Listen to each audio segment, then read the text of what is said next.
Santos tem uma vitória e o Botafogo tem uma derrota. Isso considerando que os últimos 15 jogos de cada um, ou seja, só uma vitória para o Santos nos últimos 15 jogos, só uma derrota para o Botafogo nos últimos 15 jogos. Bem complicado. Temos aí o histórico geral do confronto, que data desde 1952, ali, época que tinha Garrincha de um lado, Pelé do outro, não em 52, né? Mas já perto ali, próximo de 52. 99 jogos totais, 40 vitórias do Santos, 30 vitórias do Botafogo, 29 empates, 155 gols marcados pelo Santos, 113 gols marcados pelo Botafogo. É um confronto bem divertido historicamente, mas que não deve ser muito divertido para o torcedor santista. Já vou dar spoiler aí. Muito difícil, realmente a gente viu aí os últimos 15 jogos de cada um, que reflete bem aí a situação de cada clube. Mas assim, considerando os últimos 10 jogos entre eles, só os últimos 10 jogos e só entre eles, são 5 vitórias do Santos, 3 empates e 2 vitórias do Botafogo. É lógico que o Santos, nesses 10 jogos, tinha um time que não estava numa fase tão ruim e o Botafogo tinha um time que não estava numa fase tão boa. O Botafogo está invicto há 10 jogos, né? Além de só ter uma derrota nos últimos 15, ainda está invicto já há 10 jogos. Alguns dados para vocês do Santos, tá? Só para ilustrar o porquê que eu estou com tão pouca esperança no Santos. Acho que o torcedor santista também está com pouca esperança. O Santos tem a terceira pior defesa do campeonato, com 23 gols sofridos, média de 1,53 gols por partida. Toma o Santos normalmente. Também tem a terceira pior defesa como mandante, não só como no modo geral, mas como no mandante, vai estar jogando em casa, apesar de estar sem torcida. 11 gols sofridos como mandante, média de 1,37 gols por jogo. O Santos, que tem a média de posse de bola de 43%, não é uma média muito alta.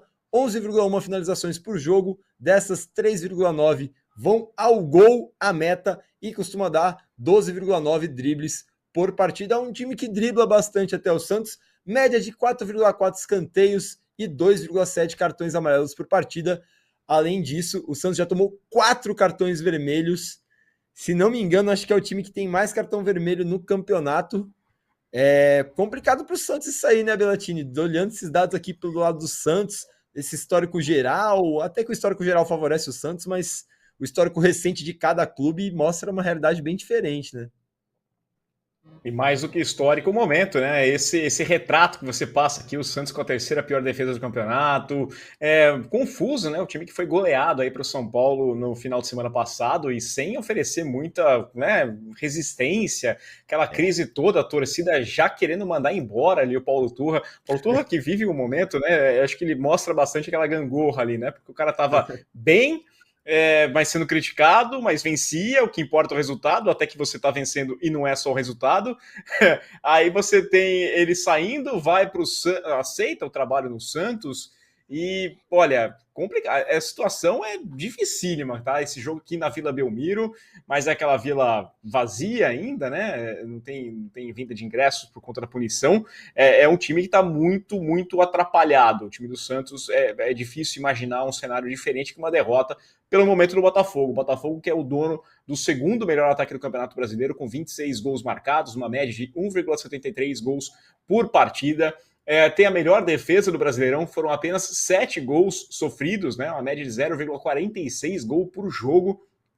6 vitórias seguidas do Campeonato Brasileiro, e isso contando em duelos contra o Palmeiras no Allianz Parque, contra o Grêmio lá na Arena do Grêmio, né, lá em Porto Alegre. É o único time que ainda não empatou no Campeonato Brasileiro, então um empate meio colocado de lado pela equipe do Botafogo é bom. Vencer ou perder um ponto, tudo bem que sair com um ponto fora de casa é interessante, mas vai para a vitória. Acho que esse é o espírito do Botafogo. O Botafogo tem uma média de 44,5% de posse de bola, né, nos seus jogos, quer dizer, deixa a bola para o adversário, mas sabe aproveitar quando tem a bola nos seus pés, né? 13,9 finalizações por jogo, 4,9 finalizações no alvo e média de 12,5 dribles por partida. É um time bastante objetivo. O Botafogo tem média de 4,3 escanteios por partida e leva 2,5 cartões amarelos por jogo. Tomou só um cartão vermelho e vive uma grande fase. Para mim, eu não tenho muita dúvida para falar para você.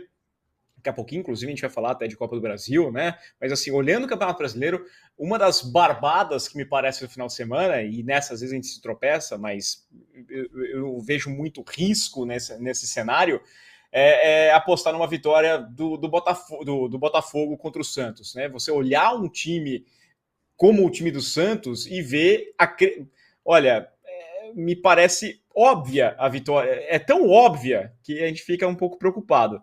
Mas eu colocaria uma vitória do Botafogo nessa parada aqui. Cara, eu iria com você. Como eu falei, acho muito difícil. Quero saber do chat o que o chat acha. Se tem alguém do chat que tem coragem de dizer o contrário, que acho que nem o Santista mais otimista tá buscando esse empate, né? Que o Botafogo não tem ainda. O Botafogo é o melhor visitante do campeonato, além de ser o líder, né? Um time que vai muito bem fora de casa, como você falou, ganhou de equipes muito mais prontas, digamos assim, para dizer o mínimo, do que o Santos no atual momento, equipes muito mais estabelecidas e organizadas. O que você falou, o Paulo Turra tá no meio desse turbilhão aí, saiu de um lugar, saiu do furacão, mas parece que ele tá com furacão ainda, né? Foi para outro furacão que não é no sentido bom, no ruim. O Santos tá uma bagunça lá. E o pessoal aí participando, Cláudio Gonçalves, um salve para ele, falando que Duque de Caxias está presente na live do UOL, é isso. Pessoal, mande aí o seu comentário e também mande a sua curtida. Muitas pessoas assistindo a gente, se puderem deixar like aí, quanto mais like, para mais pessoas a gente acaba encaminhando. E é isso, eu vou concordar com você, Belatini, acho que dá Botafogo com uma certa tranquilidade. É engraçado a gente ver que a posse de bola dos dois não é muito diferente. A diferença é que o Botafogo é vertical quando recebe a bola e o Santos tem essa pouca posse de bola porque realmente não consegue ficar com a bola, Sim. fica muito na defesa e não consegue criar muito. Também tem o Tiquinho aí que precisa de poucas finalizações para guardar normalmente, é o artilheiro do campeonato, então é óbvio que isso ajuda muito o Botafogo nesse sentido em relação ao Santos, mas não tem muito o que falar não, cara. Acho que vai dar Botafogo com uma certa tranquilidade, fogão aí. Vamos ver se os vice-líderes chegam lá e conseguem ganhar, porque senão o Botafogo vai abrir mais um pouquinho. É isso, a gente vai ter que olhar os vice, quem vem lá atrás, né? Porque me parece uma vitória, 3 pontos para o Botafogo e o pessoal não vai conseguir diminuir essa diferença. Vai ter que apenas administrar, né? Manter ali nos 12 pontos. Essa é a tendência, né? A gente deixa bem claro, olhando o cenário dos times. Bruno Lage chegou, já teve torcedor reclamando aí que empatou no meio de semana, tá de brincadeira também, né? Mas o Botafogo tem uma certa tranquilidade, eu acredito numa vitória do Botafogo. O Alfredo Cortes tá falando que o Botafogo vai ser campeão brasileiro e acha merecido. Tem muito caminho pela frente ainda, Alfredo, mas eu tô com esse sentimento cada vez maior, tá? Que ele está somando bastante pontos, o pessoal está dando uma tropeçada, outros times têm outras frentes para olhar, pode dar aquele momento de poupar um jogador ou outro, pode perder ponto aqui, o Botafogo vai lá acumulando pontos e vai vencer.